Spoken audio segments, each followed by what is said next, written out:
तुमच्या जाहिरातीसाठी एक संधी मोठ्या प्रेक्षकांपर्यंत पोहोचवा. व्यवसाय असो किंवा इव्हेंट, विकासनामा सोबत जाहिरात करा. स्क्रीनवरील नंबरवर आजच संपर्क करा.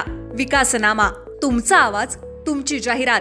तसंच विकासनामाला सबस्क्राईब करा आणि अपडेटेड रहा. नमस्कार, मी विकास मिरगणे. विकासनामा डिजिटल प्लॅटफॉर्म मध्ये आपलं सर्वांचं चर्चा करतोय. खरं तर रायगड जिल्हा परिषदेमध्ये भाजप राष्ट्रवादी येण्याचे जवळपास संकेत आले. त्यांनी गटनोंदणी सुद्धा आज केलेले. याच अनुषंगाने कर्जत तालुक्यामध्ये जिल्हा परिषदेमध्ये 6 जागा परिवर्तन विकास आघाडीने जिंकून आणल्या असल्या तरी आता भविष्यामध्ये सभापती कोण होणार याच्या प्रामुख्याने जर विचार केला, नारायण दामसे यांना पुन्हा एकदा संधी मिळण्याची शक्यता जास्त आहे. दोनदा ते समाज कल्याण सभापती म्हणून काम केलेलं आहे. म्हणून आदिवासी चेहरा, आक्रमक, अभ्यासू असं सध्या त्यांचं व्यक्तिमत्व आपल्याला जाणून येत आहे. मूळ मुद्दा असा आहे की या दृष्टीने जर आपण विचार केला तर भविष्यामध्ये आदिवासी मतदारसंघ समजा पडला किंवा काही भाग जर मुरबाडला जोडला गेला किंवा अशा अनुषंगाने, तर यावेळेला आदिवासी पट्ट्यामध्ये एक आदिवासी नेतृत्व निर्माण करण्याचं काम भविष्यामध्ये राष्ट्रवादी काँग्रेस करू शकतो. त्यामुळे कदाचित नारायण दामसेंना पुन्हा एकदा समाज कल्याण सभापती किंवा एखादं चांगलं पद मिळू शकतं. कारण कर्जत मतदारसंघामध्ये पुढच्या निवडणुकी दृष्टीने जिल्हा परिषदेचा निधी अधिकाधिक ग्रामीण भागामध्ये कसा खर्च करता येईल आणि ग्रामीण भागामध्ये राष्ट्रवादीचे मतदार जो त्यांच्याकडे अधिक लक्ष देऊन पुढच्या निवडणुकी दृष्टीने सुधा घारेंना पुन्हा एकदा आमदार करण्यासाठी, त्यामुळे सभापती किंवा कर्जतमध्ये 1-2 सभापती मिळण्याची शक्यता जास्त आहे.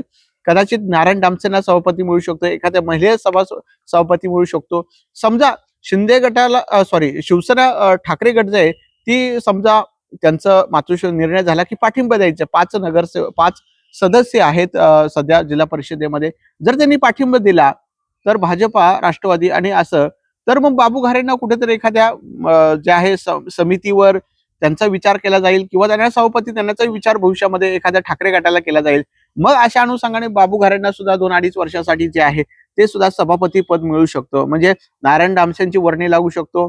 बाबू घारेंना सध्या किंवा त्याच्यानंतर 2.5 वर्षानंतर त्यांचा विचार केला जाऊ शकतो. सध्या त्यांना अभ्यास करावा लागेल, कारण शेवटी ग्रामीण भागातून आलेला नेता आहे. ग्रामपंचायत वगैरे हे सगळं करत आलेले आहेत. त्यामुळे अनुषंगाने जिल्हा परिषद समजून घेणं बाबू घारेंना सध्या अवघड जाईल.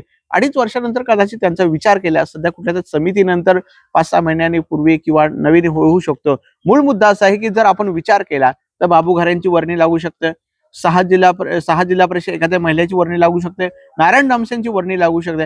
कारण शेवटी बघा, कर्जत मतदारसंघामध्ये जर आपण विचार केला तर शेवटी पुढचा आमदार सुद्धा घारेंना राष्ट्रवादी काँग्रेसला करायचा आहे.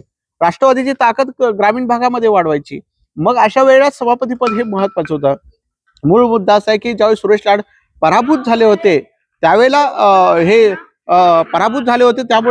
त्यामुळे अशा अनुषंगाने त्यावेळेला सुधाकर घारेंना सभापती देण्याचं काम जर कुणी केलं असेल तर ते सुरेश लाडांनी केलं.